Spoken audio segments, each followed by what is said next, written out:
Hello and welcome to the Process and Automation podcast with the Automation Guys. Yeah, Arno and I are back after a bit of a sabbatical, I would say. And the last few months have been really crazy around the topic of AI. AI is advancing extremely fast, and I think every week there are like hundreds of announcements, new language models, new tools. This is better. This is better. So yeah, plenty to keep up for everyone. So the hype around AI continues. That's clear. What we see, adoption seems to be still very low. It's what we hear as well from our clients, and what you read as well in the news as well. Plenty of AI projects seems to fail. So there was a big MIT sort of report recently. 95% of the projects actually do fail. Probably not the best report. It was just 52 companies they interviewed, but overall, I think the sentiment is there that AI, the adoption is very low and people are questioning where is the value of AI. So Arno and myself, we have always been very sort of non-hype, actually. I think, being in industry for more than 20 years. So we always try to, and still try to uncover where the latest technology brings that real value, sort of tangible results for our customers. So this is why we like doing this job, because we implement these things with real projects, real customers, and doing that for such a long time. So where's the real value for businesses, employees, and customers? After that short sabbatical, Arno and myself, we continue covering all these things here on the podcast, all low code, no code, workflow. So everything which is really there. So AI agents, of course, these days as well. So we will cover all these things to help everyone really out there to make these technologies work for them. So here is, of course, today, again, won't be really different. We have a format on the show which is very popular. It's our interview episodes. So with that we thought we do one interview episode again today, and bring a great guest along, a guest who is, I would say, from all the previous conversation I had with him, so very passionate about AI and automation and the topic, as passionate as we are. So without further ado, it was great pleasure to welcome our next guest. He's the co-founder of the AI company called Autonomous Minds, and building a great product called Milo. Welcome, Andreas. Welcome to the podcast. Thanks, Sascha and Arno. Thanks for having me. Yeah, Andreas, we are very excited to hear your sort of insights today and learn a bit more about Autonomous Minds and the platform you're currently building, the platform Milo you mentioned you're building at the moment. To kick off, can you maybe share with our listeners and with us a bit about your background, what you do, and a bit more about Milo? Yeah, happy to do so. Thanks for the introduction. So yes, I'm indeed one of the co-founders of Autonomous Minds. I'm an engineer by training, but I think the last line of code I wrote like 15 years ago, so I'm way older than I look. But yeah, I started my career in aerospace, actually, aerospace and public safety 19 years ago as a developer and then system engineer. Spent a couple of years at Microsoft, and 9 years ago, I finally started building my own companies, built quite a successful sportsbook operation 9 years ago, which exited in 2020. And since 2020, I was leading and turning around a game studio. So I moved into gaming, which is very different to what I did before. Mm-hmm. And a year ago, together with Philip, my co-founder, we started Autonomous Minds. And Autonomous Minds has the big ambition we need to use diplomatic words and not our marketing slogan here, but we want to unscrew analytics a bit, not actually a bit, in a big way. So our big ambition is to build the decision platform of the future, because we strongly believe that this is one of the use cases for AI. We're not alone on this. Funnily enough, 2 weeks ago, Gartner reached out to us. They're looking for startups in that space because the large incumbents like Microsoft, etc., are not really satisfying that sort of emerging demand, because decision technology exists for years, right? There is nothing that is really, let's say, accessible and easy to use. 2 ingredients that you need for the diffusion of any new technology. And what Autonomous Minds does, to cut to the chase, is we basically built an AI data layer that understands what's going on in your organization in real time, tells you why things moved, and then based on that why, triggers the right action automatically, operational action automatically. So you can think about it like a bit of an AI COO, right? Mm-hmm. So while we are in the analytics space and in this new emerging field of called generative BI. It's more, let's say, merging into operations and into actually decision tooling or decision platforms. Because when you think about what actually is business intelligence, a lot of people mistake this and misunderstand it as it's building nice dashboards, right? And it's like you raise the ticket, and then 10 days after you raise the ticket, you get like a nice dashboard and a chart back that tells you something you already knew. But what BI actually is, its intention always was and is help you make decisions, right? So what we do is we don't want a tool that helps you make decisions, but we want to build a tool that takes the decisions and actions on your behalf autonomously. Wow, yeah, that's very innovative indeed. Because all the tools we know you just mentioned, it is really about displaying all the data currently available, and of course there needs to be some brain then otherwise behind it to analyze it. And you mentioned there's a good point was the age of the data, and then sometimes they are actually we work with some clients. They are taking the data from the data warehouse originally from this data warehouse and this data warehouse, and then they're producing a massive spreadsheet, and then they are loading it back into the system. So yeah, you hear a lot of crazy stories out there to come to results. And yeah, I think one thing we talk here a lot on the podcast is then the actual use cases.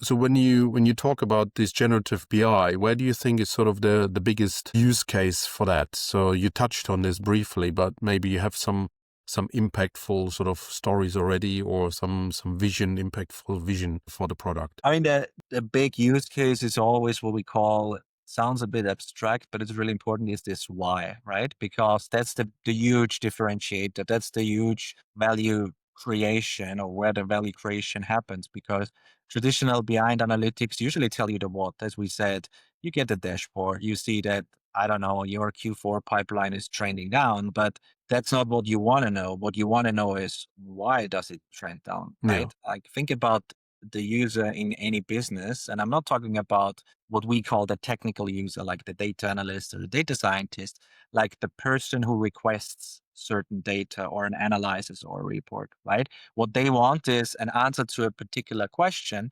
But what traditional BI tools do and the BI departments do is often not really addressing the questions, but basically tell them, yeah, you were right, your pipeline is really trending down, or your user journey is really trending up. So why is that, right? And then Mm-hmm. you start doing meetings, and you go into dashboarding, and you drill down, and you do more meetings. And then days and days after you ask a very simple question, actually, you might get an answer. And by that time, very often the moment is already gone, right? Because Mm-hmm. okay, so it's actually quite a funny story. I don't want to derail from your question too much, but we talked to 19 gaming companies um, over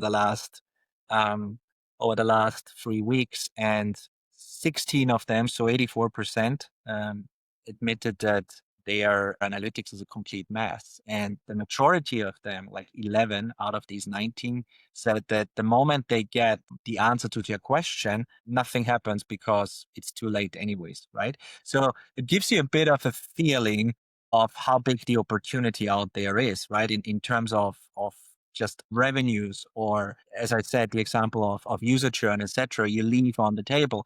And but looping back to your initial question about use cases, so we help our customers to understand the why, to simply answer their questions, and then additionally, basically trigger an operational action straight away. That's where the agents come in, right? So a good example is churn, right? So what we do, for example, in the revenue operations space, is that we help our customers understand where they have churn risks. Because a traditional BI tool, Power BI, Tableau, think about, let's say we have one customer that sells a digital product. So what they do is their Tableau dashboards show them, oh, okay, my user my customers are using my digital product, which is an ad tech and advertising tech product. every day, so seems to be fine. What they don't know is that what their BI tool does not tell them is that that particular customer has raised 15 support tickets in the last 3 months, and they have sent free complainer emails to various people in the organization, right? This is where generative BI kicks in. Don't only look at your particular data that is stored in a data warehouse. Generative BI understands what's going on in the entire organization. So it merges your data warehouse with your customer support tool data, with your conversational data like support channels via Slack, emails, right? It plugs in Salesforce, your CRM, etc., and makes sense out of this, right? And Mm. only then the analytics happens on top of that, right? So think about, that's why I said in the beginning, think about it like an AI COO more than an analyst, because that's more or less what a COO does, right? Understanding what's going on operationally in the organization and then pull the strings to make sure everything runs smoothly, Mm. and we don't screw up things.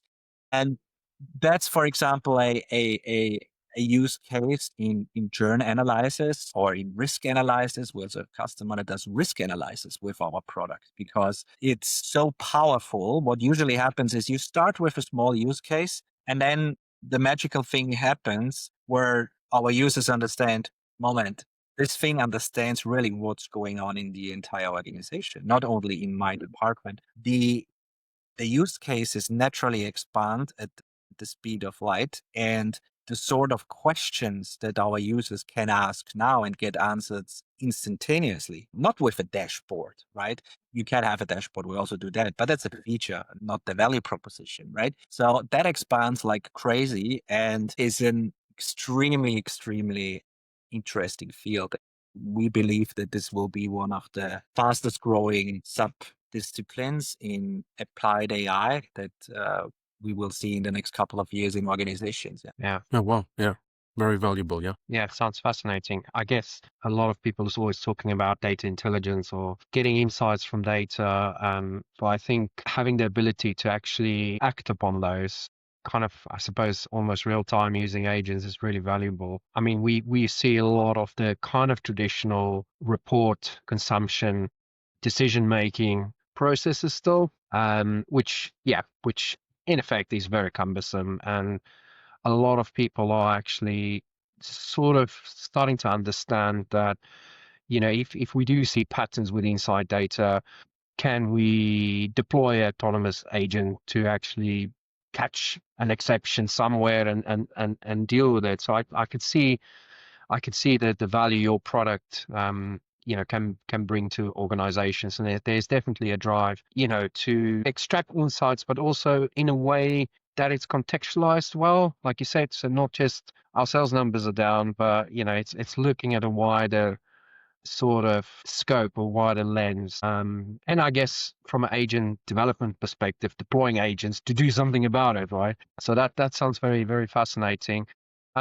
A question from my side, and I guess you guys, being in this space, in the Gen AI space, specifically around sort of data, I guess your product have the concept of an agent as well that can do specific things. Things are developing and moving quite fast. So, and I guess that is something that you guys, Autonomous Minds, look at as well. So where do you see things going and heading, in the AI space, and where exactly do you think Milo fits in? I mean, nobody knows where AI will be in a year or two. Yeah.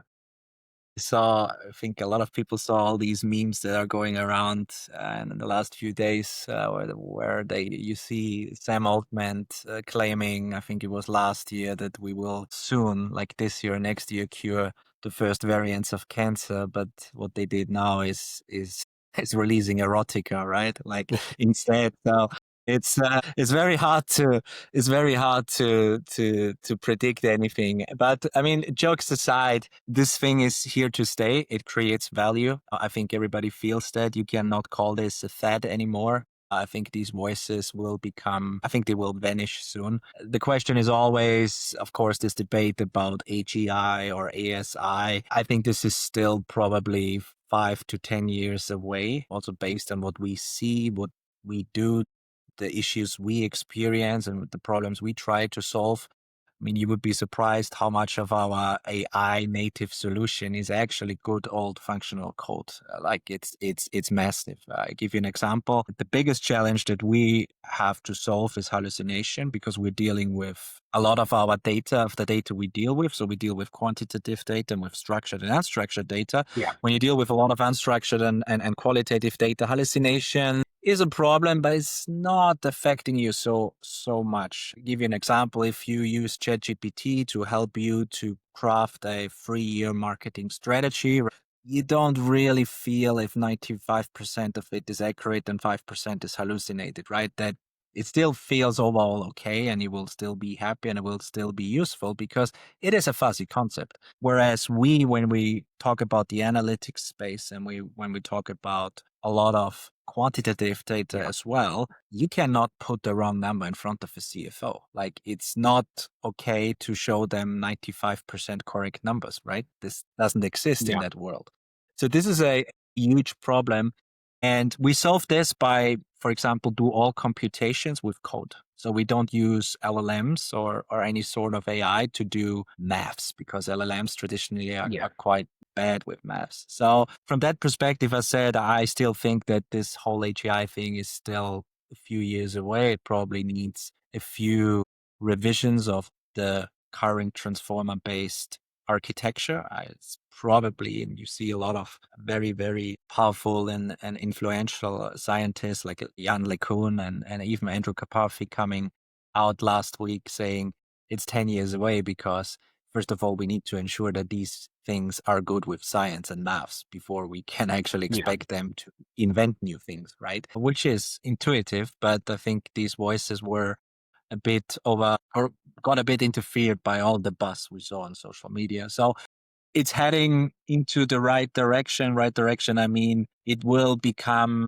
very powerful and it will become more and more autonomous going forward. But I think the breakthroughs where AI and these agents will be able to replace humans for more than, let's say, for work that requires active thinking. I'm not talking about purely repetitive stuff, right? Like something gets triggered and you always trigger the same action. You don't need AI for that. I mean, you guys are in automation for 20 years. You don't need AI for that. It's also something that we tell a lot of our customers. Like, one of the sentences I use a lot in almost every prospecting call is, yeah, but the cron job does it as well and way cheaper, right? It's like, can AI monitor my whatever Grafana, my logs, and trigger something, right? But why would you use an LLM? It costs 50 times more and it's less reliable. Just use a cron job or something else, right? Yeah, So exactly. that are the issues that make it so hard to be predictable if next year we will have agents that can replace an accountant fully, right? I don't think so. I think this will still take years, if not a decade. Where Milo sits in that, so I think nobody really talks about generative BI a lot. I think this is something quite new. It emerged last year. And Gartner thinks this can be a 100 billion market in the US and the UK alone by 2028, right? 100 billion. I mean, it's So, gigantic. yeah. So we're going after that space because we believe that the value, because you were talking about low adoption a lot. And I think to create a lot of value in organizations, you need to address pains that a lot of people feel, and having data accessible and getting simple answers to very simple questions sometimes, right? How are we doing versus budget? I mean, on Friday, I had a call with a customer that said, it takes me 4 days to understand how we're doing versus budget. I mean, you wouldn't believe that, right? But you would be surprised how many organizations, big and small, have exactly that problem. And I think that's where the technology is strong enough, and our technology, because we built everything in house, we're not using any frameworks. Was a lot of work that has gone in, a lot of engineering work that has gone in, where we can create short-term value already and then develop the whole thing into a decision platform. So this is our big ambition. Is now we're trying to help customers fix their analytics, and help them get answers to simple decisions, to make simple decisions, to get answers to simple questions. But probably 18 months down the line, We want to take the decisions, the operational decisions, not the big strategic ones, but the operational micro decisions that every person in the organization has to take every day, that a portion of that should be fully autonomously triggered by Milo, for example. Very, very good. Very good. Yeah. Yeah, you touched earlier again on the adoption side. I just remembered in this MIT report, they said 95% of these projects are failing because, ultimately there's not enough value. But also, over 90% actually using AI every day. So that was also part of that report. And anything, how can 95% of these projects fail if everyone is using it? But that's the thing, what you mentioned earlier. Everyone is using it for some not value added stuff, right? For the company. Sure, everyone is doing a bit of ChatGPT here and there. And Arno, you mentioned that phrase a couple of years back and it really stuck with me. It was you could trim your garden with scissors, right? So you could do this very efficiently, right? You could have the best scissors, and all that kind of stuff, right? But is it effective? No. Is it actually adding enough value in the right time? No, it's not. And this feels like everyone is doing the AI approach a little bit with scissors at the moment, right? So little scissors, and you could do a nice, proper, thought-through kind of solution. And that's the big lawnmower everyone is looking after. It's the good old trying to find a problem for the solution, right? Yeah, and indeed. Like top management says we need to do AI, and then you do something just because it sounds cool or because you saw a nice demo. Yeah, we the three of us here in this call know there is a huge gap between spinning up a demo and the prototype versus deploying something in production scale, right? Especially when it comes to AI. Yeah. So that brings me to the next question. So very innovative technologies there. Every day there's like the next fancy thing available to us. So it's like this next shiny object kind of syndrome we all have. It's not, there's this next tool or that creates these videos 10 times better. And do we really need that hundredth kind of video to advance humanity? Maybe. I think of course OpenAI and all the other big firms, they sort of self-feeding kind of thing. So the masses get really excited about it and they train the models a bit more and more. But not really that valuable, I think, for companies. And what would be your advice for companies, mid-market enterprises to get started, especially around the area you are now focusing on with generative BI? Or was data analytics in combination with AI? I mean, apart from the cheesy understand your pain, right, and know what you want to address, I'll not use this here. I think this should be clear that you should understand one clear pain point before you get started, right? Because That's otherwise not that you clear will for everyone. not measure if the solution actually brought you the cure or made it worse. Right. But I think for the analytics space, for the data space, for generative BI, the key for any solution, no matter if it's Milo or something else, is getting your data AI ready, which means it needs to be accessible and it needs to be labeled and it needs to be organized. The labeling part is the tedious work that you have to do, and you have to do it for every AI. I read this MIT report as well, and I think we even wrote a blog post about it because we have the strong opinion that, especially in enterprise, as I said in the beginning, if you want to be successful, you need to touch the data layer. You cannot just start with the application layer and hope that something fetches data from an API via an API and throws it at an LLM. And then we all pray that what comes out is good. And if it's good, we hope that if we repeat it, it is still good, right? That doesn't work. That works in the consumer space, right? As I said, when you do a video, you actually love inconsistency. I mean, as long as the characters are consistent, but you love that, we call it creativity, right? Or temperature as it's called technically. But in the enterprise space, in the corporate space, you need stability, you need accuracy, you need reliability.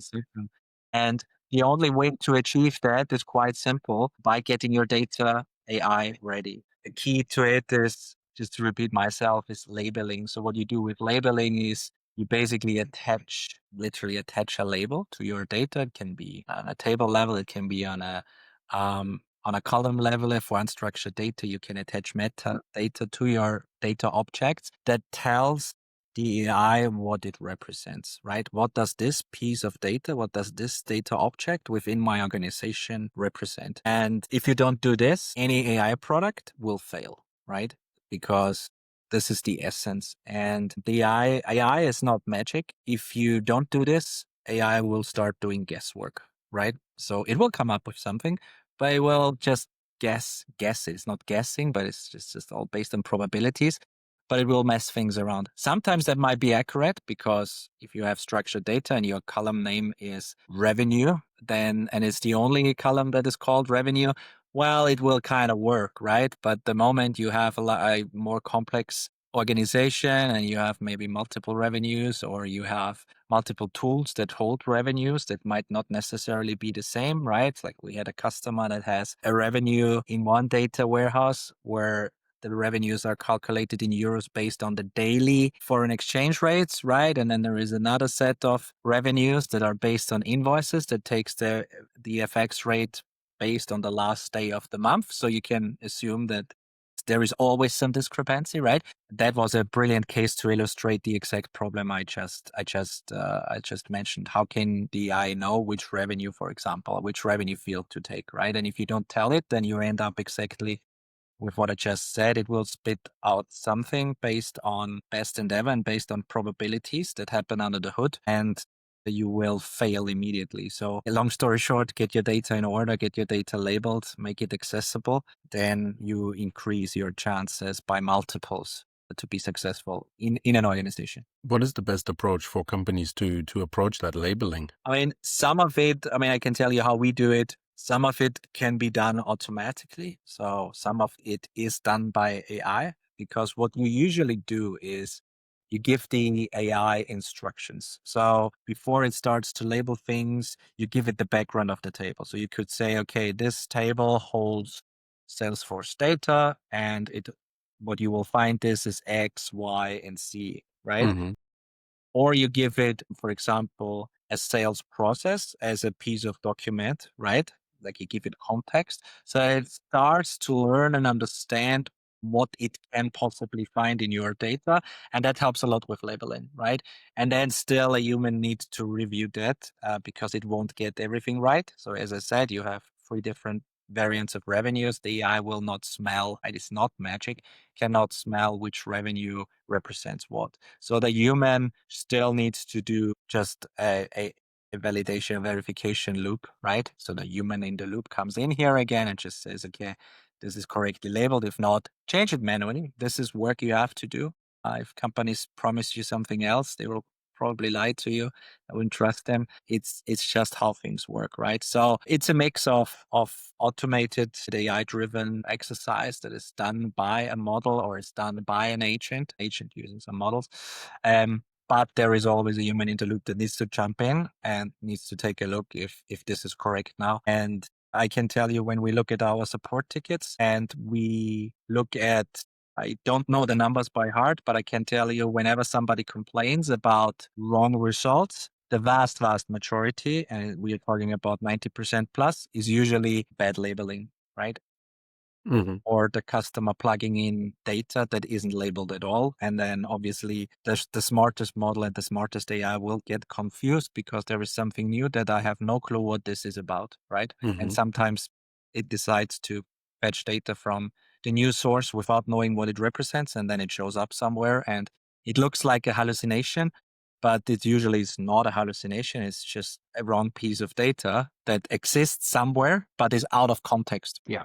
Okay, interesting. Yeah, thank you very much. So I think we come to this part of the podcast where we have that tradition where we ask our listeners, we ask you to tell our listeners a little bit about you. So sort of more from the sort of the personal side, not too personal, but less from the technical and business side usually. Would that be okay to fire away with a couple of questions? Of course, let's try it. How did you like to take the first one? Yeah, sure. Who's your idol and why? That's easy. I'm Austrian, so my idol is Arnold, of course. Arnold Schwarzenegger. A lot of people laugh at it, but I think he's just one of the most inspiring people in the world. I mean, you have to imagine growing up from nothing, tough childhood, not Mm-hmm. speaking the language, emigrating to the US, becoming what people don't really know before he became he was a very successful real estate entrepreneur already, making millions, launching his Yes. own sports brand, becoming Mr. Olympia, right? Becoming the highest paid movie actor in the world without speaking the language, right? Yeah. Becoming the governor of the fourth largest economy in the world, California, right? As a foreigner. So if that is not impressive, then I don't know what is. Yeah. So it's Very definitely I impressive. don't Yeah. know. Yeah, I've read all of his books. Yeah, so he has also an interesting business presentation he gives sort of to a lot of people around the world. It's yeah, it's very good stuff. It's all about putting in the hard work. So nothing will just happen like that, right? So same what you have to do with AI. You will not have quick values, quick wins straight away, but you just playing around with AI. You still have to put in like Not proper magic. project Yeah. work. But people need to understand. Yeah. All right. So the next one is, yeah, what's the best advice you have ever received? Best advice I've ever received. I think it's shock them with your honesty. Something that one of my early mentors told me is when I started my first management position. He told me that you're dealing with smart people, you're dealing with engineers. They anyway can smell the truth from a mile away. So Mhm. just shock them with your honesty, be open and transparent. That got me quite far in my career. So for sure, the best advice. Yeah, very good. Yeah. So not too creative. Then I guess with the AI and hallucinations, we sometimes see a lot of. I suppose you can't call it dishonesty, but you ask a question, you just think, that's a very creative response. Because it wants to respond, isn't it? So that's the It's problem. never no, this can't be done. It's more yes, it can be done. Blah blah blah, and you think, I think that's a no. So it is. Did you see the Deloitte report? I, The news about that? So yeah, a lot of bullshit facts in a £400,000 or dollars kind of report. it's ridiculous. So just looking at sports, I don't know if you're a sports person who plays sports, but I think everybody watches the Olympics. I love the Olympics. If you were an Olympic athlete, what sport would you choose? Quite a good skier, but I would choose tennis probably because I love it. I'm very, very bad at it. It's embarrassing. I'm really bad at tennis, but I love it. It's Yeah. just I enjoy it. Yeah, Well, it's a thrilling paddle sport. is the new tennis now, isn't it? I think it's the fastest growing, sort of right Yeah. forward to the minute. It is, yeah. So we are fond. I love tennis as well, but I'm a fond paddle player. Sasha, I don't know if we've got one. Yeah, I think I skipped one question earlier, but it brings us back to the knowledge and to AI in general. So imagine you could get all the contents and knowledge of a book instantly. Which book would you choose? I need to think of a non-technical book because I read a lot of technical stuff. It's just a relict from my times when I did my PhD. But I think it would be, yeah, this is a good one. Economics. I think it's from Levitt and Dubner. Yeah, I've heard about this. Two profs at the University of Chicago, I think, or Chicago Booth. That's brilliant. I read it 10 years ago. I need to do a refresher. A really charming version of combining economics or basically explaining the principles of economics and data analytics with weird questions, such as what was one, I think, why the average drug dealer lives with their mom and makes less than minimum wage, for example. It's all about incentives and how humans run the world based on incentives and hidden incentives. So that would be definitely something that I can recommend and that I would have that I would choose here because yeah, it's I like any discipline that teach you how the world runs. I think that's the future, especially in a time of AI where let's say a lot of skills might be displaced, but I think the moment you understand how the universe and how the world works and runs, be it economics, be it maths, be it medicine, be it biology, I think that is still something really, really valuable. Yeah, very, very much so. Yeah, similar to that, I've seen the economics of AI at the moment. Basically, they are like these 3, 4 players, but everything sort of revolves around NVIDIA, Yeah, OpenAI. So then they're all feeding itself. There's a bit of Oracle, but Oracle buys NVIDIA stuff, and then they give a contract to it. It is just a bit incestuous, isn't it, in a it way? is. But It is. it is keeping that bubble up. at this size at the moment, or it's growing. But it's just these 5 companies pushing it. I agree. Interesting. Okay. So all the questions done for today. Great pleasure, Andreas, for having you on the Likewise, podcast thanks for having today. me. So thanks for sharing all your insights, and thanks for sharing a new topic, which is sort of emerging, generative BI. I think we will hear more and more about this going forward. It's a fascinating thing, and then I think helping businesses putting sort of insights into action. I think that really helps from small business to enterprise. I think that will make stronger businesses, stronger economy, and can probably solve with that a lot of issues we have out there. And additionally, I think it's more fun to run a business if you have a tool who actually tells you how things are and advises what to do next. So I think that's quite exciting. And I'm sure some of our listeners would like to get in touch with you after that episode. So what would be the best way for them to reach you? I think there is 2 simple ways. One is via email and one is simply via LinkedIn. Okay, so I will put your LinkedIn and your email as well into the show notes, or just the LinkedIn.